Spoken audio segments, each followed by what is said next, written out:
You're listening to the Connection Care Community Podcast, a podcast designed to help you understand your body more deeply and feel more confident navigating your hormones, cycle, and fertility.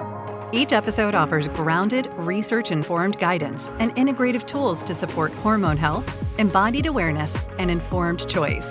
If you're seeking clarity, connection, and a more trusting relationship with your body, you're in the right place. Let's dive in. Here's your host, the founder of Connection Care Therapy, Majida.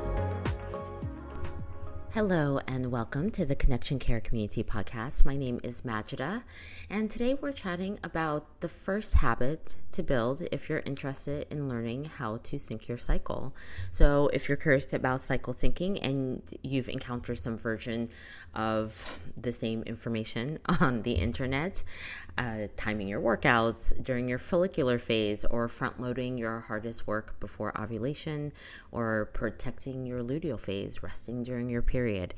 It all sounds very organized. It's very strategic. It's like a life hack with a hormonal basis. And honestly, those frameworks are not at all wrong. I share versions of them myself. But there's a step that most of the content actually skips, and it's a step that determines whether any of it actually sticks, whether you're producing real results to you specifically. Because before you can sync your cycle, you actually have to know what your cycle is doing.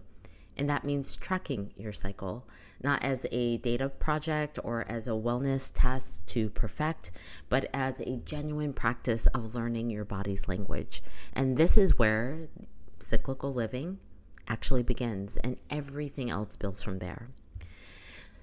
So the first thing when starting this conversation with many is supporting us as a collective of cycling people and understanding that our cycles are not just a downloadable framework that works the same for everyone.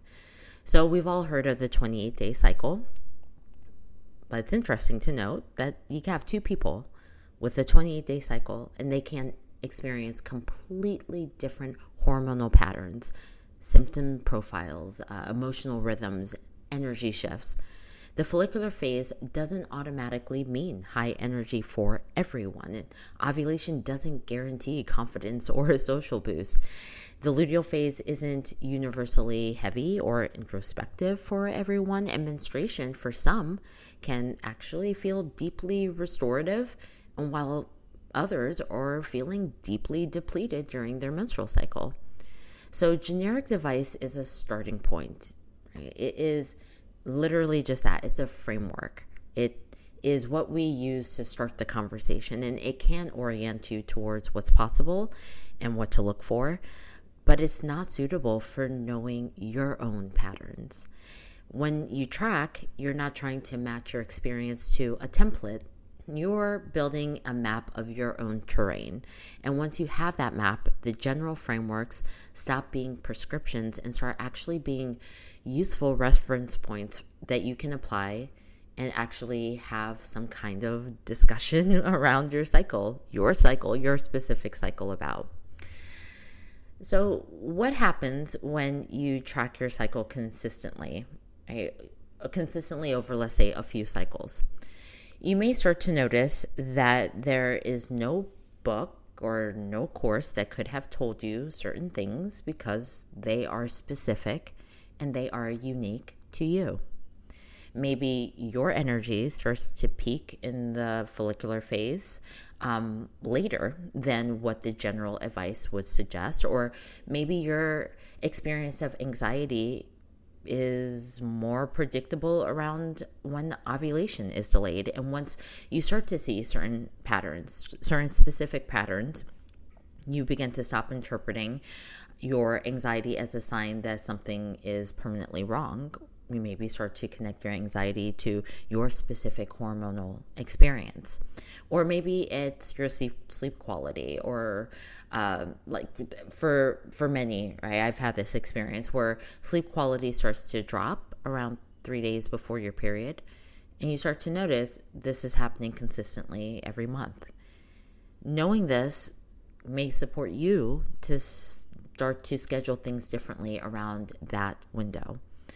Or maybe you notice that a stressful week lengthens your cycle by several days, or that digestion actually slows down in your late luteal phase, something that your friend is like, I have no idea what that's like. I don't experience that in my luteal phase.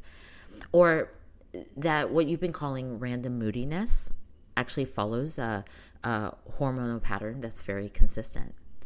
So it's things like this. It's the nuance, it's the details, it's the specificity to you. This is where tracking becomes genuinely useful. It moves you from an experience that could be confusing or that you're not seeing in some kind of book or something into an experience of comprehension, a comprehension that is rooted in you and your body. So instead of feeling ambushed by your cycle, you maybe can start to anticipate certain things around it. And that anticipation changes what you can do with that information. If you are familiar with this podcast, my Substack, the work that I do, you know that one of my cornerstone modalities is called FAM for short, FAM, or Fertility Awareness Methods. These are typically framed around conversations related to trying to conceive, right? Contraception, trying to avoid, which is contraception, right? Someone who does not want to get pregnant, or trying to conceive, which is conception planning, trying to get pregnant. But there's a much deeper value to this practice than related to trying to avoid or trying to conceive. Those things are extremely important, extremely valuable, and this practice is really profound with assisting with those as well. But something that I find in supporting my clients in learning this practice, like many will come in and they're like, I want a hormone-free form of contraception. Awesome. This practice is right where it's at, right? Or they'll say, I want to optimize my chances of conceiving and really understand what that could look like. This practice is absolutely like chef's kiss, yes. And what my clients start to understand is that there's a whole world of hormone health literacy that is also available through this practice.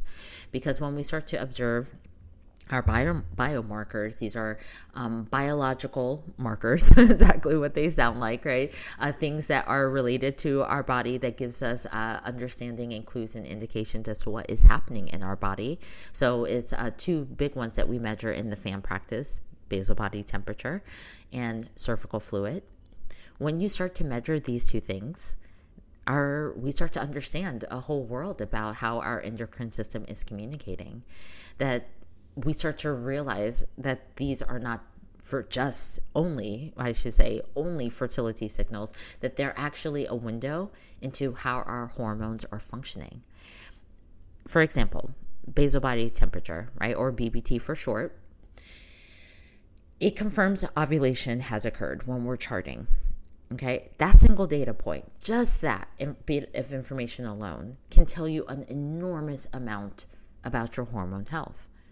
If ovulation is consistently absent or delayed, that is clinically significant information, whether or not you are actively trying to conceive, because ovulation is an important signal that our entire hormone profile is on track.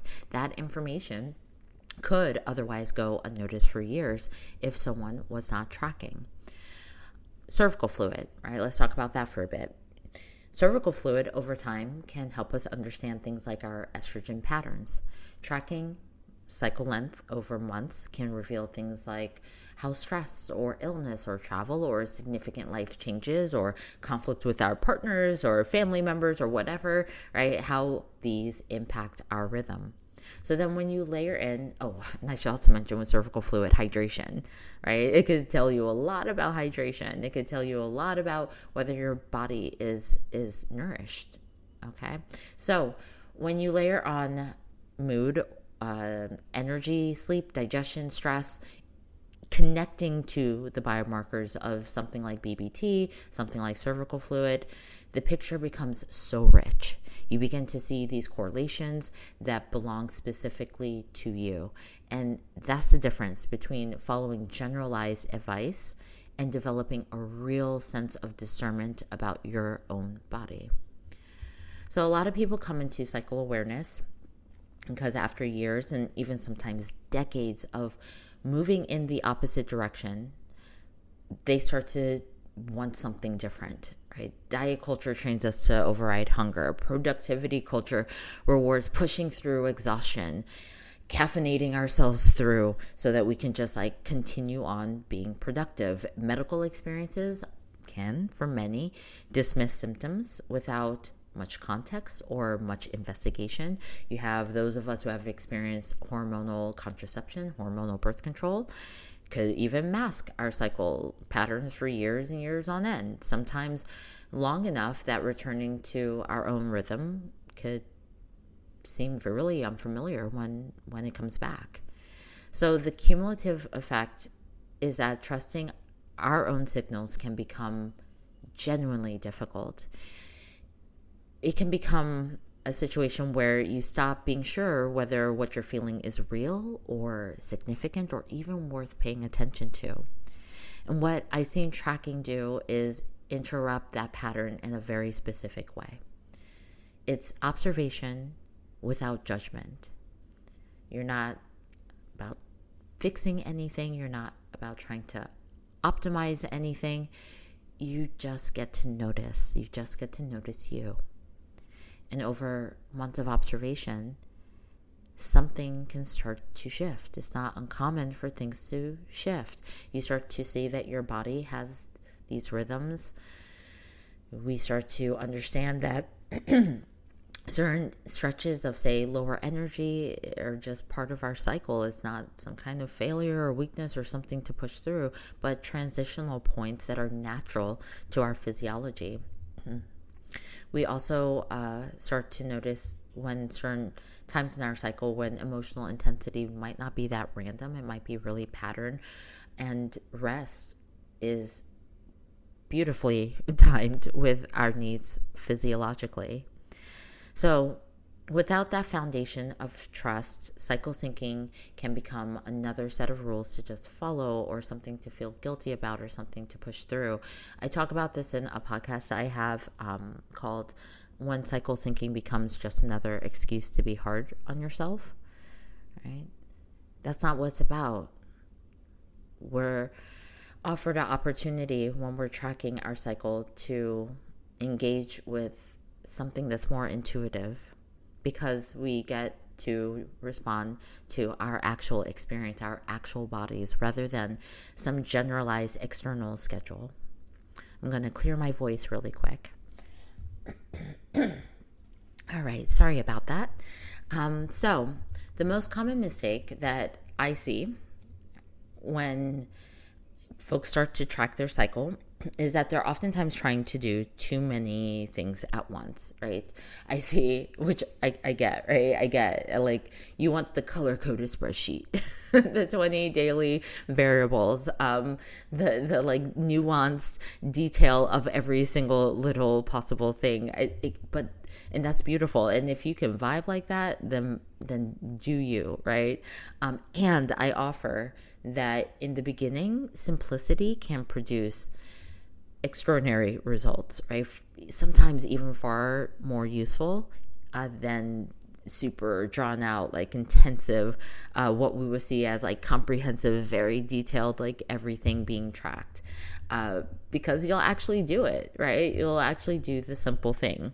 So if I were to offer just a like step-by-step without overcomplicating it, I would just say to start here. 1, just start with tracking your cycle on the day-to-day. If that means starting with opening up a notes app on your phone and just simply noting, right? I am on, generally, right, a big hint is, where do I even begin? If you are able to start on cycle day 1, and cycle day 1 is the first day of full flow of your period, it is not spotting before, right? The spotting before is connected to the previous cycle, but cycle day 1 would be the start of full flow of your period.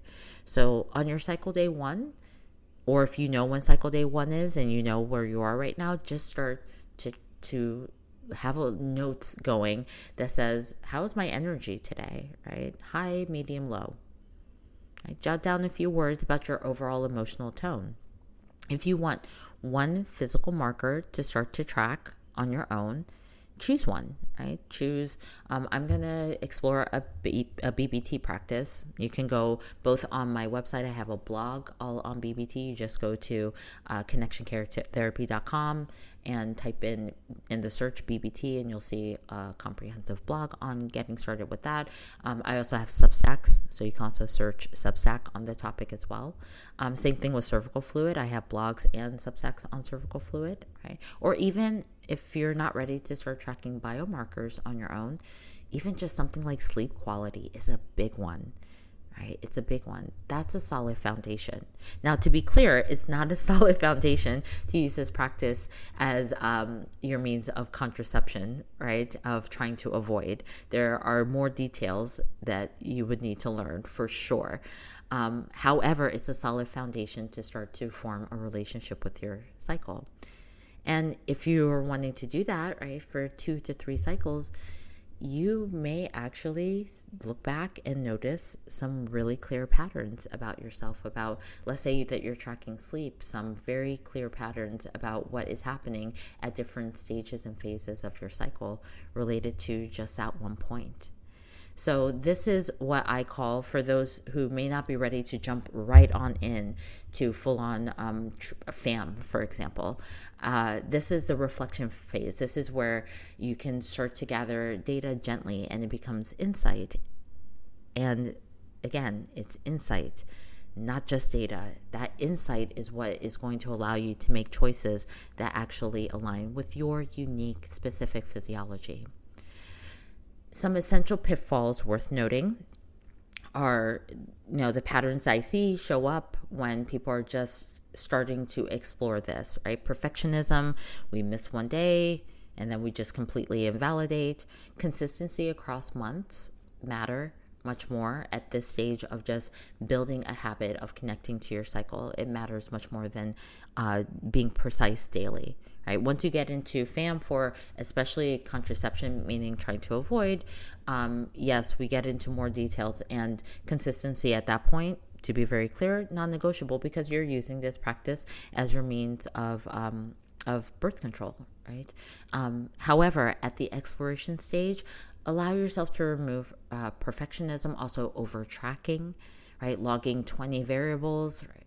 Start small, as we talked about before, and have a practice integrating, not turning your data into judgment. There are no such things as good cycles or bad cycles. There's information.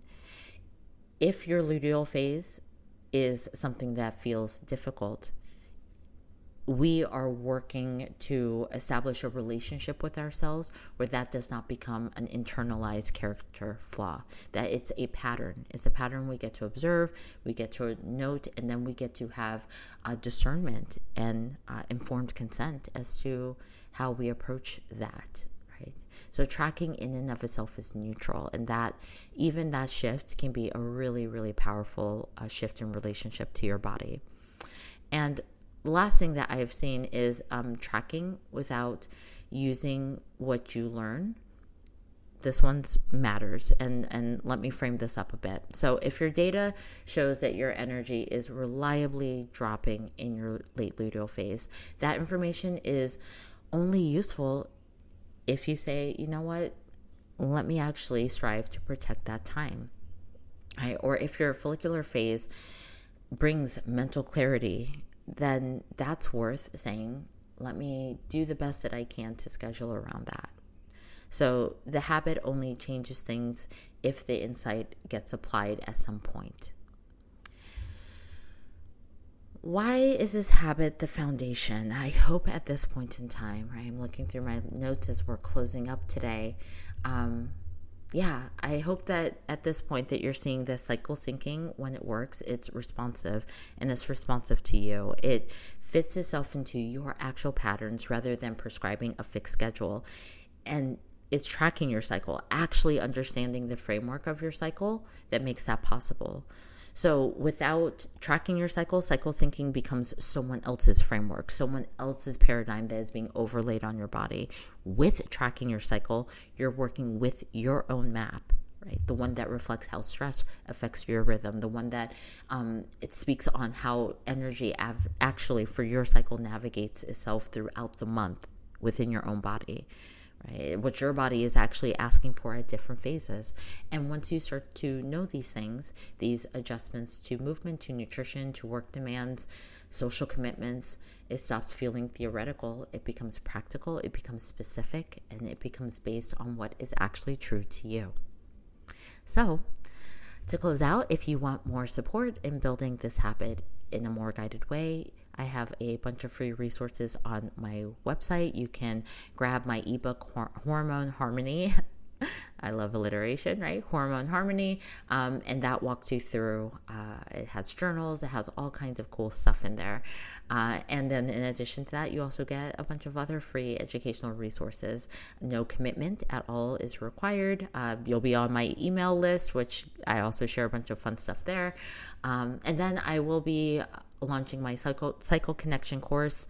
And I also have a Hormone Health Foundation and a Fertility Foundations course that I will be launching soon. And then, of course, there's the series on Substack, my podcast. So be sure to continue to check on in. So in closing, cyclical living isn't something that clicks all at once. It's a slow flow practice. It's one that builds over time observing your patterns, even small patterns, right? Becoming a little bit clearer, small adjustments can produce real results. Gradually shifting into more of an intuitive state about what your body is doing and what it needs. So yeah, if you were to pick up one habit to start cycle syncing, start tracking your cycle, just one observation at a time. All right. Thank you for being here today. It's always fun to spend time sharing and chatting. And we'll continue to chat in future podcasts. I'll see you soon. And in the meantime, be sure to stay connected. That does it for this episode of the Connection Care Community Podcast with Majida. Thank you so much for listening. We hope you're leaving with a fresh perspective on your body and overall well-being, along with practical tools you can integrate into daily life. The support doesn't stop here. Be sure to connect with us online at connectioncaretherapy.com for more resources to guide you on your journey. You can also find us on Substack and connect with Majida on Instagram at Majida Sai'da. Remember to rate, review, and share this podcast. And most importantly, stay connected.